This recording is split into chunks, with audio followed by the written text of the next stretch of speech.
সারাদিন তো অন্যের রিলস আর শর্টস দেখে এমবি আর চোখের পাওয়ার দুটোই কমাচ্ছেন, কিন্তু মাস শেষে পকেট সেই ঘরের মাঠ, পকেটে বাতাস ছাড়া কিছুই নেই।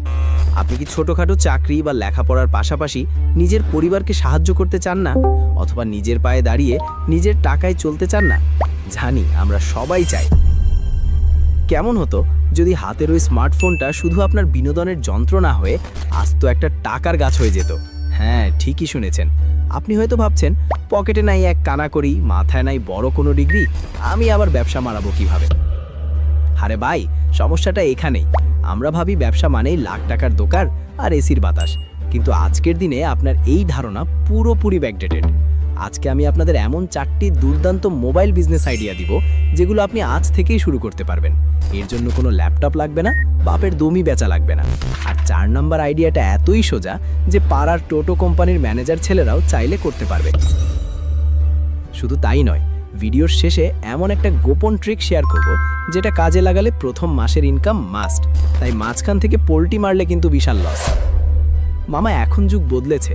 আগে মানুষ চাকরির আশায় জুতার তলা ক্ষয় করত, আর এখন স্মার্ট লোকেরা লেপের নিচে শুয়ে মোবাইল টিপে মাস শেষে হাজার হাজার টাকা ইনকাম করছে। আপনি কেন পিছিয়ে থাকবেন?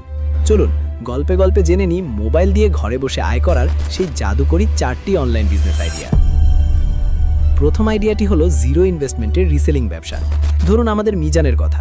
মিজানের পকেট সবসময় ফাঁকা, কিন্তু মাথায় ভর্তি শয়তানি বুদ্ধি। সে কি করলো? চকবাজার বা ইসলামপুরের কিছু পাইকারি ব্যবসায়ীর ফেসবুক পেজ বা হোয়াটসঅ্যাপ গ্রুপে ঢুকে পড়ল। তারা সেখানে বিভিন্ন শার্ট, গ্যাজেট বা মেয়েদের 3 পিসের ছবি দেয় একদম পাইকারি দামে। মিজান সেই ছবিগুলো নিজের মোবাইলে ডাউনলোড করে, এরপর সেগুলোর দামের সাথে নিজের 200 বা 300 টাকা লাভ যোগ করে নিজের ফেসবুক পেজ, প্রোফাইল আর হোয়াটসঅ্যাপ স্ট্যাটাসে আপলোড করে দেয়। এখন মিজানের এলাকার ভাবি বা ভার্সিটির বন্ধুরা যখন সেই ছবি দেখে পছন্দ করে অর্ডার দেয়, মিজান তখন কাস্টমারের ঠিকানা সরাসরি সেই পাইকারি ব্যবসায়ীকে ধরিয়ে দেয়। ব্যবসায়ী তার লোক দিয়ে কাস্টমারকে প্রোডাক্ট ডেলিভারি করে দেয়, আর কাস্টমার টাকা দিলে মিজানের লাভের অংশটা সোজা মিজানের বিকাশে ঢুকে যায়। একেই বলে রিসেলিং বা ড্রপ শিপিং। আপনার কোনো দোকান লাগলো না, মাল কেনা লাগলো না, শুধু মোবাইল দিয়ে অন্যের প্রোডাক্ট বেচে দিয়ে মাঝখান থেকে আপনি মাখন তুলে নিলেন।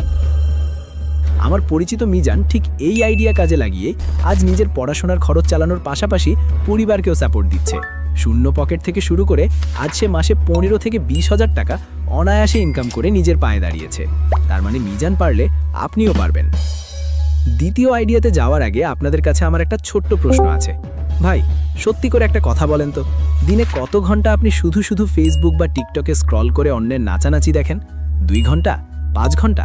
কমেন্টে এখনই লিখে ফেলুন তো, দেখি কে আমাদের সবচেয়ে বড় স্ক্রলিং চ্যাম্পিয়ন।